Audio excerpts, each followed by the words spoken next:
I said, what do you think?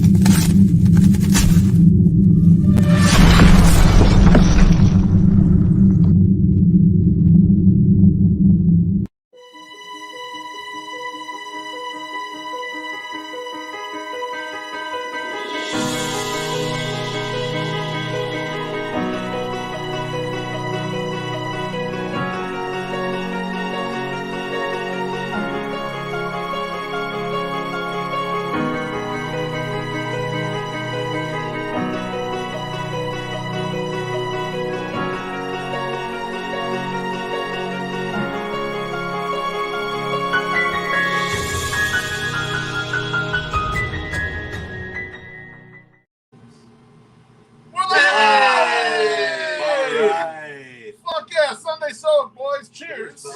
Welcome, Brian. We are lucky to have the 108 tourney 2022 champion, Brian Knights, in the back here. The champion coming through. I was just berating My Sock Summer how the champ promoted this more than My Sock Summer did. Yep. So great job, champ. Bad job, My Sock Summer. I just created it. No big deal. You're just one of the co-creators, but no big deal. It wouldn't exist. He snuck in the couple. It wouldn't exist without you, though. I'm not giving you full credit. The humble brag, My Sock Summer, you got the humble brag. Shout out to Ticket Rep, Account Rep, to the Stars, Nick Capitan. Happy birthday, buddy. Happy birthday. You look not even a day over 54. So congratulations. We will see you later. I'm sure you were drinking today. I will text you. We are going to go do a shot of award. Yeah, definitely come through. We made him famous, though. That's what you're saying, right? Yes. We made Nick famous. See, y'all didn't know who Nick was. Then we came along, and we showed you how he's the man. He's the greatest. He's the best ticket rep there is out there. Takes care of everyone's business. I get so many DMs. Pompous little. I never went away. I've always been here. I've always been here. Nick, you put 7 years grinding at a job, but you were not good. No one knew who you were until well, no, he was always good, but they didn't know who he was. I think it was mostly My Sock Summer who put him out there to everybody else. I let him know, and I get DMs all the time. This Nick guy is great. I can't believe I didn't know who this guy was, and now he's my ticket rep. I think Nick controls 90% of the tickets in the stadium. That's the feeling I got. Sounds like you guys deserve commission. We do. Well, we do. We deserve a little kickback. We'll talk to Brooks Boyer about that. Sales are up 10,000%. That's right. In the 108. That's great. Only in the 108. It's a round question show, as it always is. We got an enormous amount of fucking questions this time. So what we're going to plan to do is we're going to do the normal amount during the show. Afterwards, we're going to try to do some short videos, maybe some TikToks. And address some of these other ones because we feel bad. We got about 50 questions. I got 17 on the board right now. The first question is from longtime guy Father Zoe. And Father Zoe says, should they fire Frank? No one's talking about that. Isn't that weird? I don't know why you want to fire Frank. I think he does a fine job in the pre and post game shows. I don't think Gordon Beckham's that much better. All of a sudden, you're trying to move out a legend for a second baseman that barely played. Oh, get out of here, So. Terrible idea, So. Terrible idea. I don't know why Zoe wanted to bring this up in these questions because it was just me and you pounding on one of his guys in the thread. I felt bad about it a little bit afterwards, and then he rehashes it here. You always got to try something, Zoe. Try this with the Pinwheels podcast. I see you guys are tinkering. You added another White Sox guy. I don't know. They did. K-Fins better be careful. They sure did. They got 4 guys. They got 4 windows in there now. What's so his name? Four-way dance. His name's Mitchell Kaminsky, I think. Oh. So they got an extra guy in the show. So K-Fins better be careful. He might be the tinkering next time that he's talking about. I don't want to hear about that. You never know. I want K-Fits in there. He's the man. Love you, K-Fits. The next question is from Queen Nam. And Nam says, what can we force King Nam to eat 149 of since the dollar dogs no longer exist? I'm going to start with My Sock Summer. What do you think? What should King Nam eat 149 of to replace the fact that we don't have dollar hot dogs anymore? I feel like the most natural transition is mozzarella cheese sticks. Like he needs to eat 149. And I don't like the way your fingers when you have mozzarella cheese sticks. Where you get these? They're about this big with the wrapper, I think. He did the Sonny Corleone's wife, right? He did this shit. Yeah, okay. 1 cheese stick. Plus, you can get them at Costco, so we can get a really hell of a great deal on 150. Well, I think the thought was that something in the stadium, right? Oh. I think it was trying to mirror the dollar dog. Brian, what do you think? I think you should hammer 149 of the pretzel wrapped props. Yes! Oh, wow. Now that's a strong That's move, a lot right? of salt. Man. That is a lot of If I kill him. The sodium intake is really rough. That's what he's good at, though. Cardiac arrest after like 23. It'll be a good way to see you.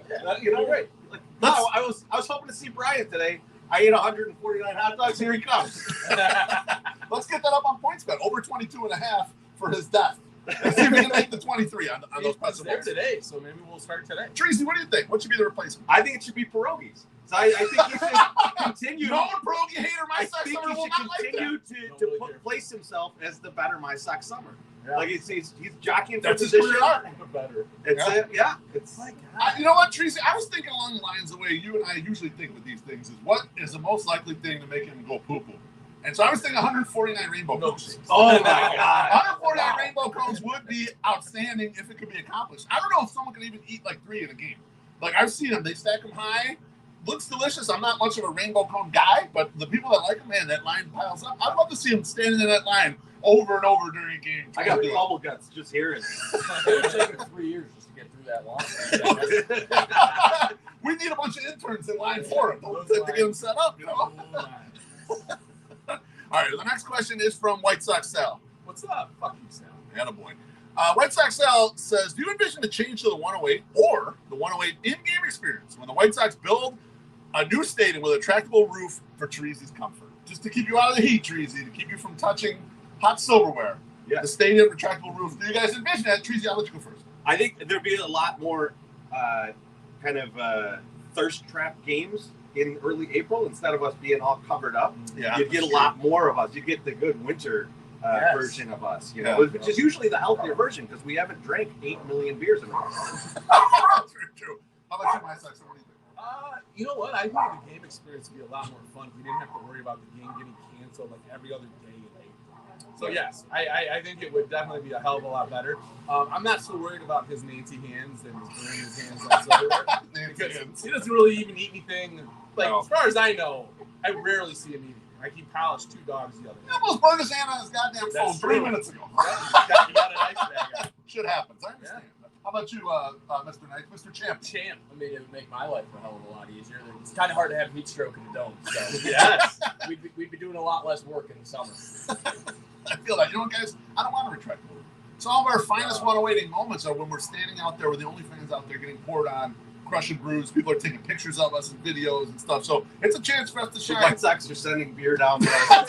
They're sending beer down to the stadium club to help quench our thirst. So I think it would ruin some of the novelty that we can bring in a rain delay like that. And plus, sometimes we get pushed to certain areas in those rain delays where we meet people that we wouldn't run into in the section. Because we're kind of like, we're bad about this. We're bound to our area. We don't kind of move around the stadium that much and try to like hobnob with anybody, which we should do.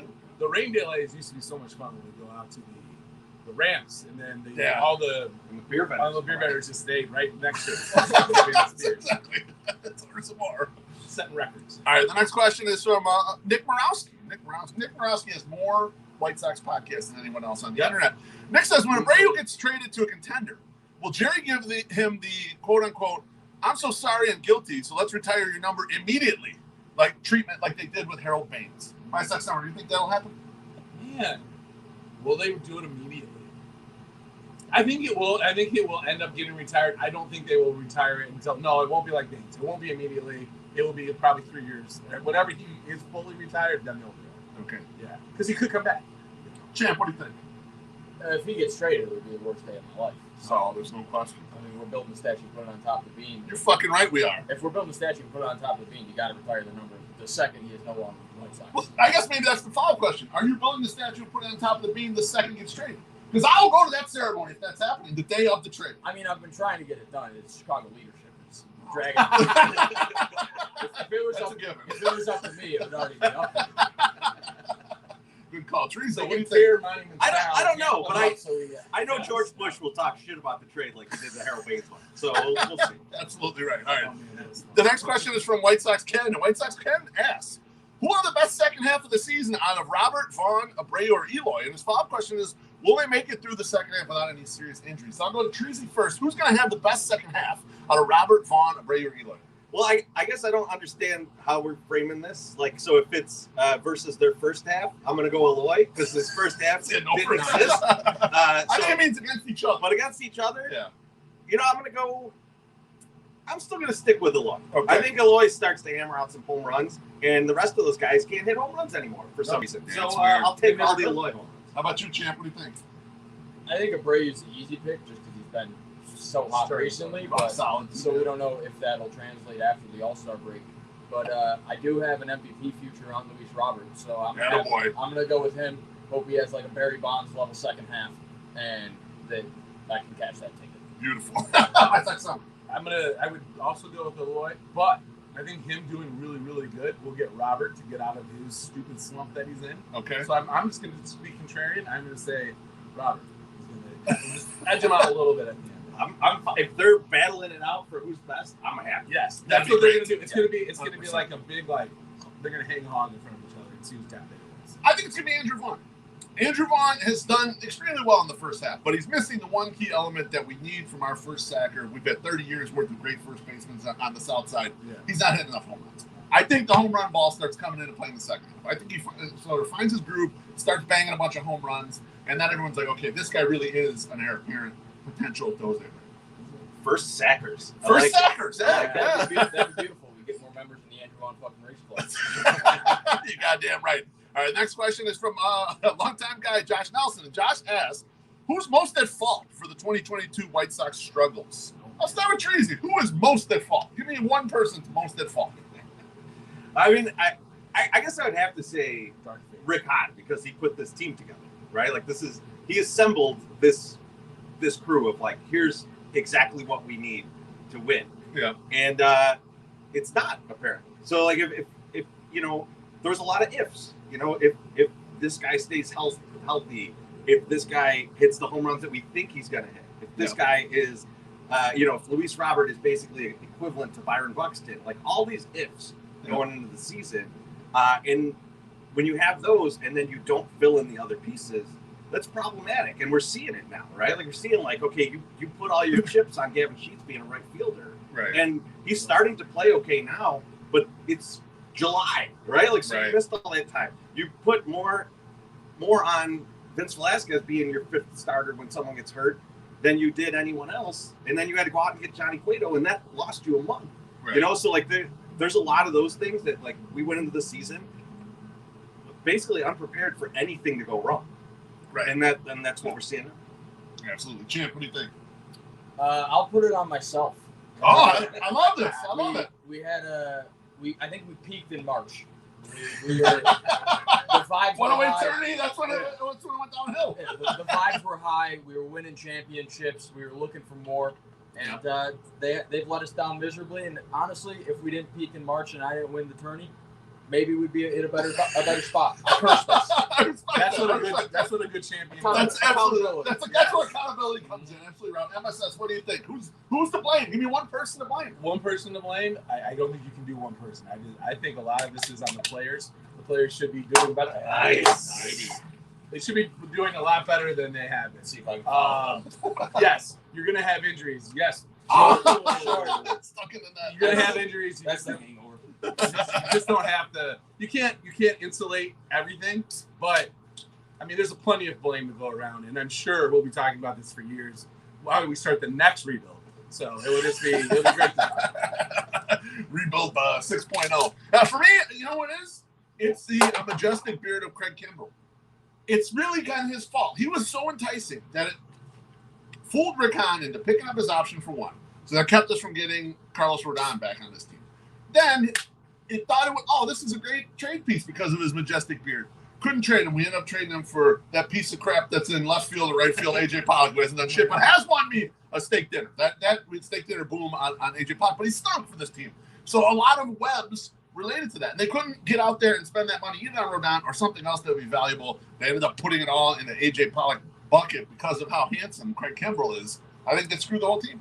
I'm with you. I feel it. All right, next question is from Slap Dick Nick Madrigal. So fuck, marry, kill. These are our personal favorites. Fuck, marry, kill. Adam Engel, AJ Pollock, Larry Garcia. I'm going to let my Sox number go first. Got to marry Larry Garcia. Okay. He always comes through in the clutch.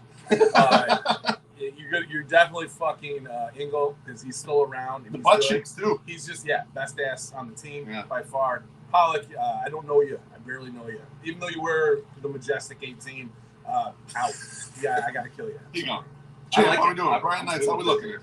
I'm gonna fuck Lurie because he's an Iron Man. He plays every game. The stamina in the bedroom's got to be off the charts. And then I think I'd kill Pollock because he's doing nothing for us. Right. I mean, he's giving me nothing. There's nothing to give back. Murder. And then we're gonna marry Angle because he seems like a nice guy. Yeah. And he's got good genes. He's tall. He's got the gorgeous butt cheeks. You know you'll be passing on your genes. He's got some thick forearms. He does, yeah, exactly. One night of butt cheeks was not enough. Yeah. You need a lifetime. You got a lifetime from it. Absolutely. Jesus. Chorizo, what do you got? These guys answered. I can't even compete with those answers. That's just fantastic. I agree. I got nothing as well. I'm gonna move on. Next question is from Ozzy Jr. Ozzy Jr. asked, and I haven't seen Ozzy Jr. Ask a question for the Sunday. So, but I think Mr. Brian Knight's brought him out there. He's maybe coming at you a little bit, Brian. He says, why do you blame Tony and no one else? And will Tony be the excuse and scapegoat for failures of the 2022 season? Brian Knight's, I'll let you have the floor. Go for it, baby. I mean, I have given Tony a lot of shit, but at the same time, I feel like I've done a pretty good job of sharing the blame, where obviously I'm aggressively tweeting when Tony fucks up. Of course. But the players got to play. They're failing to do that. Rick Hahn failed miserably to supplement his team in the offseason. So I feel like I've done a good job of calling that out, and then I can just get replies in all my Tony tweets telling me I don't acknowledge anyone else. People aren't acknowledging the timeline, then. That's not my fault. Love it. Teresa, what do you think? It's weird to say scapegoating Tony. He's the fucking manager. He's got plenty of control. It's like you can't, like, I don't know how you, like, I get it. A lot of people are to blame for this, right? But, like, have you ever, like, looked at a head coach of an NFL team and they get fired because the team does shitty and you're like, they scapegoated him? No, he's the coach. He's the guy in charge. That's what he's there for. Exactly. It's very possible in this case that Tony is also has some of the control of who the free agents are. Yeah. So, like my earlier answer about Hahn, that's partially on the guy who's going, I need these, give me these guys, right? 100%. So like, I don't know how you say scapegoat. And I agree, there's plenty of people to blame. I blame Rick Hahn for a lot of this. But like, at the same time, it's just a kind of an insane thing to say we're scapegoating the manager. Yeah, no doubt. MSS, what do you think? I don't, our guy Josh Nelson put up a poll and he said, who do you blame the most? They were the same thing.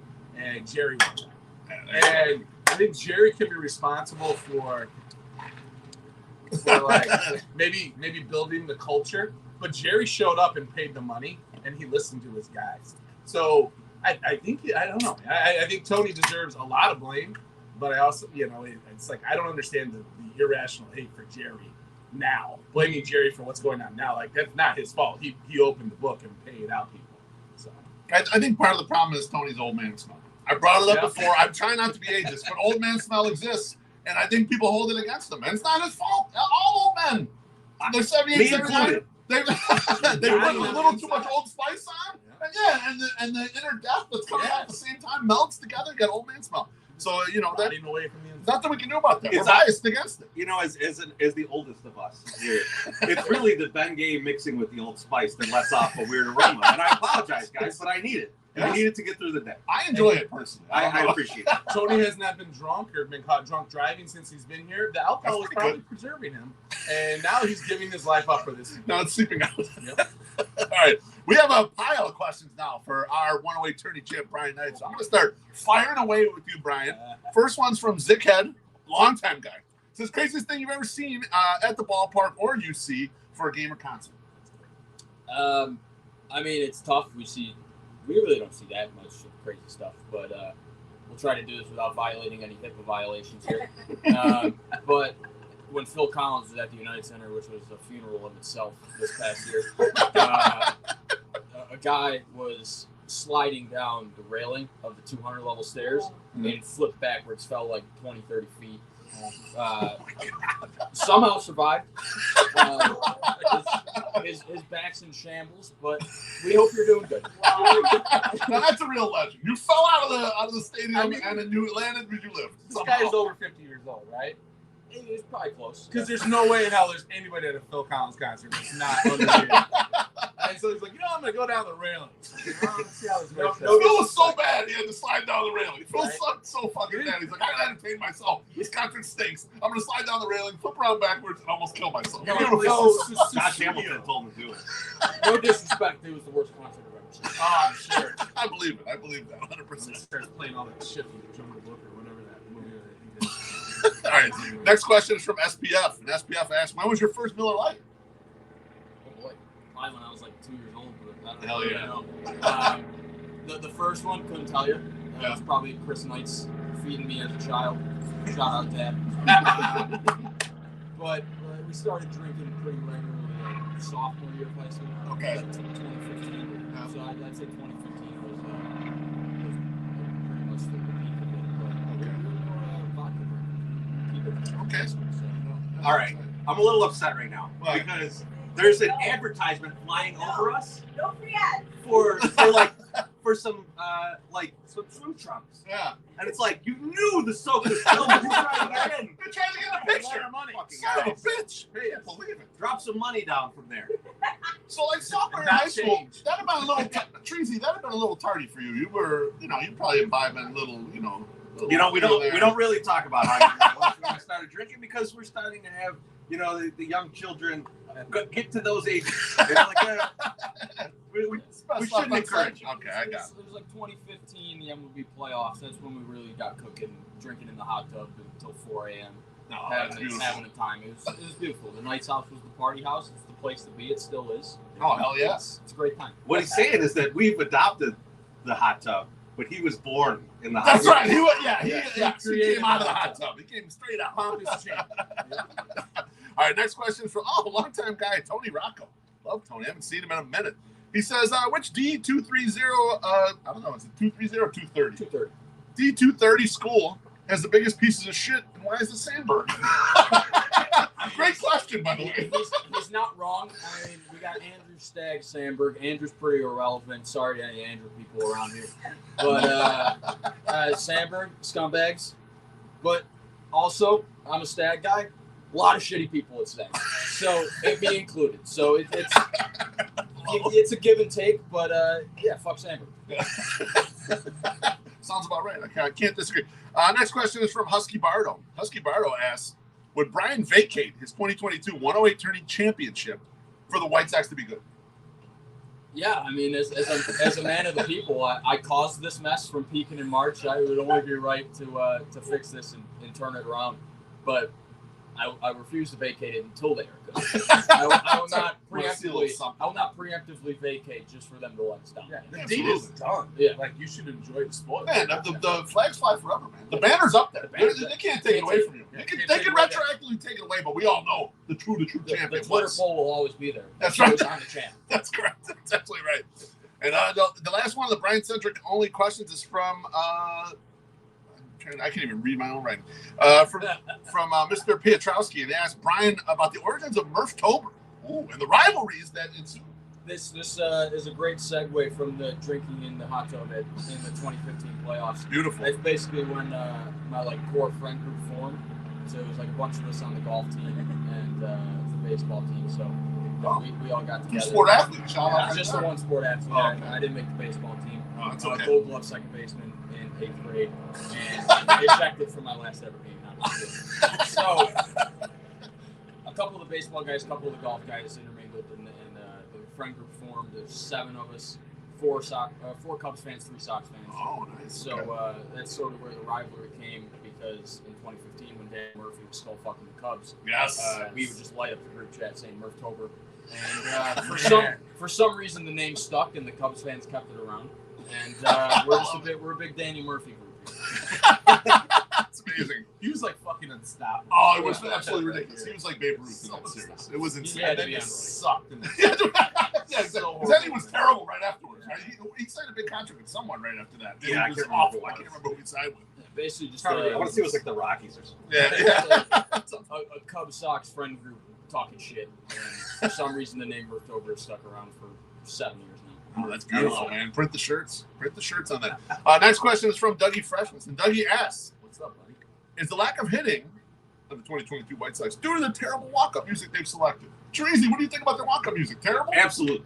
If Andrew Vaughn wants to start hitting home runs, he's got to get rid of that terrible fucking walk-up song. Oh, man. It's not So bad. one of the worst walk-up songs I've ever heard. It's one of the worst songs I've ever heard. What I don't understand is it is the song of someone who doesn't listen to music. Like, you think to yourself, people have shit that you don't care for or whatever, you don't like or whatever. But it's like, this their jam right here. This is the shit they've been listening to forever. That song, there's no way. That song is just like a TV commercial song, basically. It's like, what the fuck is this guy doing? You know? And then you got Gavin Sheets. He's bringing back Tyler Saladino's whole walk-up. You know what? That can't be good. It's working. It's working for Sheets. So I'm fine with that. Okay. But you know what I think we got to do, my sock summer? What? We got to revitalize this. We did this blog a long time ago. Jams. We did jock jams for everyone. I think we bring back the jock jams. We'll do a new blog, and we'll get and Dougie will do this just for you. We're gonna give jock jams for everyone on the White Sox line. Yeah. Brian, what do you think? What do you think about this walk-up music situation? I mean, there's a lot of Jack Harlow going on, so that's a problem. I'll get crucified for this, but I am a country music guy. Nothing wrong with it. So Andrew Vaughn's song, it's country music does not play as a baseball walk-up song, and it shouldn't be there. It reminds me of J.B. Shuck when he used "Lights Come On" by Jason Aldean. Yes, I remember it just that. doesn't play. So I agree. We got to get rid of the country. We got to get rid of the Jack Harlow. Because we're like 14 years old. Where did all the Metallica go? Where did like all It's like, all the, in the like bullpen. the ass rack? Give me the ass rack, man. Get that stuff back out there. I want big bangs. I want fucking loud guitars and just craziness. Like this is. I mean, give me Harvester of Sorrow. Bring it back. I don't give a shit. Even though it was Paul Canerico, bring it back. Bring it back. It's something good. Although I do like Jose Abreu's walk-up music. I don't know what it is, but I like it. It gets me going. Oh! Rejected! Get out of here. That was a lot soft. Wow! You've been trying to get me for the whole year. You finally got me on one. Son of a bitch. What about you? I said, yeah, I agree because especially with Andrew Vaughn and Gavin Sheets, those two guys, like, what the hell is this? Get some brand new shit. Get some fresh shit. I remember there was an era, I want to say it was like 2010, 2012, where I felt like the walk-up songs were all terrific. Alex Rios had a good one. Like Canerico's walk-up song is awesome. Like, that era, they, like, understood this is a part of the entertainment. We're going to have good walk-up music, and you get you fired up for when the guys come up to the plate. This group sucks. I agree 100%. They need it remade. They need to get a consultant in there to help out with this. I just watched that new Thor flick. And no spoilers, but there's a lot of GNR in that. And there's some Dio in it. You know, give me one. If these movies that make all this money know to use those kind of tracks, our team needs to start using those kind of tracks. Rainbow in the That Dark. makes me excited. I'm going to see that next week with Mrs. Ryan. There's a lot of 80s music that rock in general, right? Yeah. Because like in the preview, when I saw Mumra, they had like he's doing something and it's like it's Paradise City. Yeah. Like, but then it goes into like an orchestra movement of Paradise City. Yeah, it's pretty dope. All right, I didn't know that. Oh, Remy, no. That's why I stopped. Good room job. Absolutely. The next question, longtime guy Matt Ramsey asks, who from White Sox Twitter would you get the most satisfaction out of skull fucking? He puts in quotes, not sexual. Non-sexual. Non-sexual. So you're just going to break their skull. Someone you want to, like, you know, fucking muff them. Or you want me to go first? Go ahead. I like insulting people. I'm going to go with a guy who I have insulted in this tub once before, but he's underachieving. I would have DFA'd him. And that's Yad-Dog. Yad-Dog's got to come a little stronger in this game, man. Yeah, I don't know. You disappointed me this year in the 108 tourney, Yad-Dog. I made you number 2 seed in the 108 region, and you got beat by a 15 right out of the game. You know, and Sox Chick's awesome, but you got your ass whooped, man. So you're the guy I would enjoy most because you're just underperforming for me, kid. That's a good one. That's a good one. I think, man, it's gonna be Summer of George. Yes. And it's because he was feeling himself a little bit about his loss in the 108 tourney and what bullshit it was, and like he should have won the whole thing, and he had all these things planned. Yeah. You got to come correct, man. You can't be waiting. You can't hold the best dunk for the end because you ain't gonna make it to the end. That's right. Yeah. You know. So that said, football season's coming soon, and then we're on opposite sides. So the skull fucking is coming. I love you, George, but sometimes you gotta get skull fucked. And George is getting kind of fat. Mine's like Summer. Oh wow! I'm gonna get Ricochet shot. He's engaged. He's slowing it down. Nothing wrong with that, baby. I love you. I think he used to stop running when he was chugging beers. In the same vein, I'm gonna go with Allie Whiteside. She's like, "Oh man, I could have beat Brian Knights if I had my own hot tub." And I was like, "You could have just put on a bikini top and got in your bathtub, and you probably would have been just fine. You know, you got to thirst trap that shit. So you know, she's got to get it together for next year." Yeah, not everything's got to be hot tub. Have an original idea. That's right. Yeah, exactly. It's a very good point. I mean, going up against Horny White Sox Twitter is damn near impossible. Right? It's very difficult. I did it like 4 times. And it's tough. It's tough. I mean, all you got to do is a Twitter space to combat it, and sometimes it works. So that was one of my favorite things. You were the only one who grabbed that, and MSS and I would be listening to the Twitter spaces, and we're getting ready to do the post-game show. Treats like, are you guys ready? He was like, no, we're trying to listen to the end of the goddamn spaces. And what was it? Ron Kittle's cousin. Greg Kittle. Great Kittle. We're dying laughing. The status of the AirPods. He's like, we have one AirPod is missing. Don't know, it's gone. Can I get a read on the cut? Like, what's the percentage?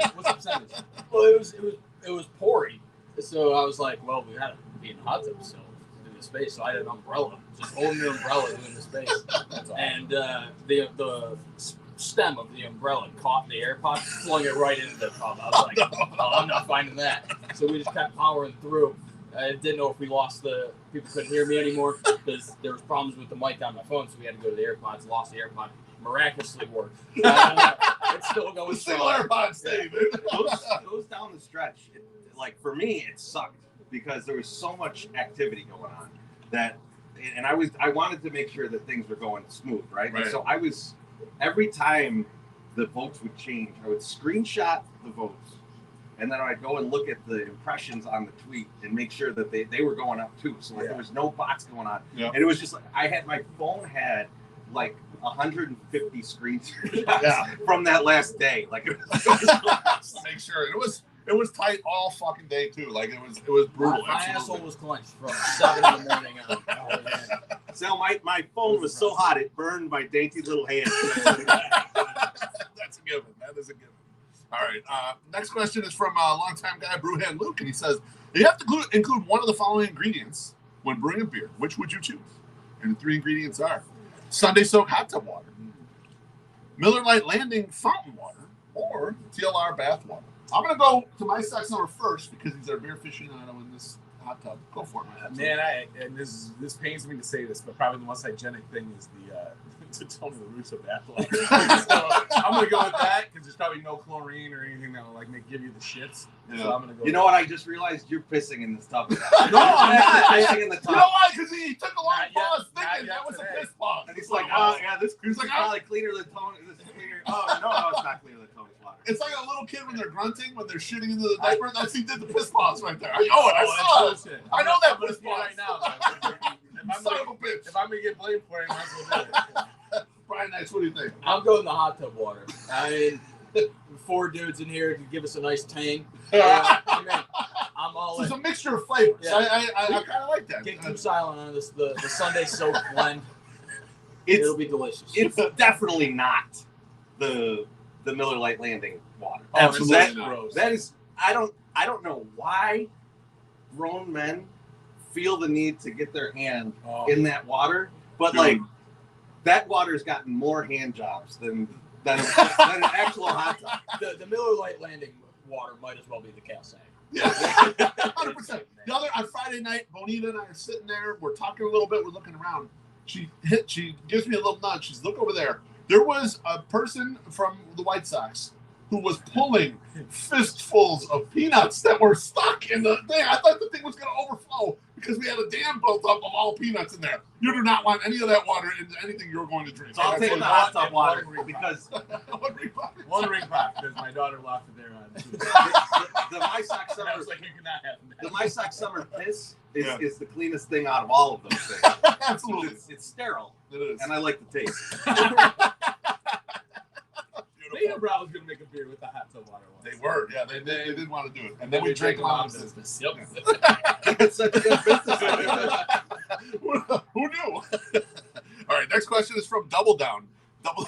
Seen Double Down at the ballpark quite a bit lately. Good seeing you, brother. He says, Saturday night, you jabronis have the opportunity to sit in the hot tub, have some cocktails, music, and you get to have a one-on-one conversation with one person from either of these 2 groups who you're choosing.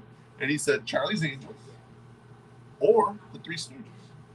Oh, man. So, Tracy, I'm going to let you go first. That's Stooges all the way. But only one of the Stooges. Larry Fine. Okay. Larry Fine, because, so, here's the thing. You got Larry Fine, who was not only in the Three Stooges, but he was a longtime vaudeville comedian and musician. And like I can only imagine what that was like. That's like the original like rock star is the vaudeville act, right? Like sure, these guys are traveling around.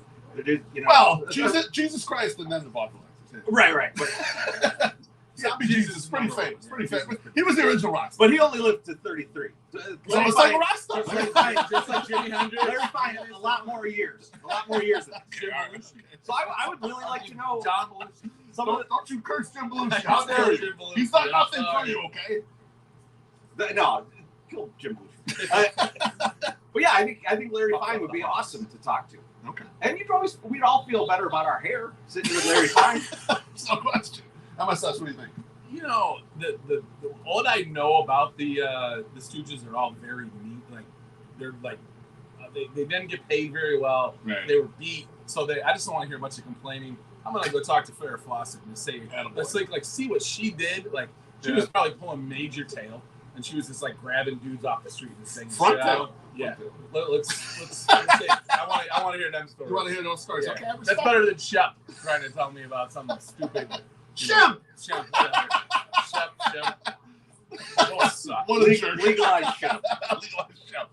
Champ, Brian Nice, what do you think? I'm going to Stooge. I don't care which one. I think them in the hot tub, we could get reckless. I would break. Absolutely. I'm with you guys in Stooges. I'm going Curly Howard. Because the physical comedy, he was the first one doing a physical comedy like that. Everyone who's come after, John Belushi, Chris Farley, all these guys, they're modeling after Curly Howard. Curly Howard was the first one out there doing that shit to be nice shot. What the fuck? To be a popular physical comedian like that. And I'd like to learn that. We try to, MSS and I implement a bunch of that when we're doing the live streams. We try to add, a lot of physical comedy if we can. I'd love to get better at it. So for me, it'd be Curly Howard. I like it. All right, last question, and we'll close out like we always do with Billy Wires. Billy says, you're stranded on a desert island with limited resources with the M&M guy, Tony La Russa, and Don Cooper. Who do you kill for the possessions? Who do you kill for peace and quiet? And who do you kill to eat? M&M guy. Cooper. Tony La Russa. Okay. Don Cooper. And where are we stranded? On a desert island. Okay, so nondescript. Let's start off with who we're going to kill for the possessions. I think it's the M&M guy. Yeah. Okay. Because that jacket has to have some kind of cooling system in it. Because he wears it in 90 degrees. Well, it might be a flotation device, too. If there's it might be a raft. I feel like there's a lot there. And that's the possession we need. So we murder him first, and then we're a little bit more comfortable. Yep. All right, then what do we got after that? You got to... Who do you kill for food? Which one of these guys? That's Cooper. Yeah. He's got the marbling. I like a good marbling on a steak. I feel like we could cook him up real nice. Yeah. And now Tony might try and get some of that. Yeah. And so why do I have to kill Tony? Oh, whoever's in for peace and quiet. Oh yeah. Because Tony thinks he's the old drunk. You know what? Yeah, the old drunk. That's how great they are. You do not want to hear those stories. The drunk know-it-all. I already got beef loaf. All right. Well, I don't get that drunk. Why don't we have sangria here on the island? Fucking Tony. We'd be sitting there and be talking about how talented Larry Garcia is. Yeah. And that's enough. We can't. Mark McGuire, Albert Pujols, Larry Garcia. Those guys are great. They're like his name's Blue Airy. And he's like, I don't give a fuck. We'll smother with them with the...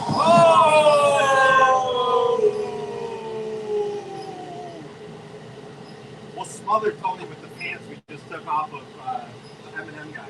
Yeah. That's a great answer. I got nothing to answer. Yeah, that was beautiful. Nice job, Tracy. Appreciate it. Bless all you for watching this show. That's it. That's the Sunday Soak. We'll see you at the ballpark. Let's get a split in this series, okay? Let's get a fucking split. Let's do it, boys. Congratulations, boys. Thanks for joining us, Brian. We appreciate it. Thanks for having me, boys. Bless you.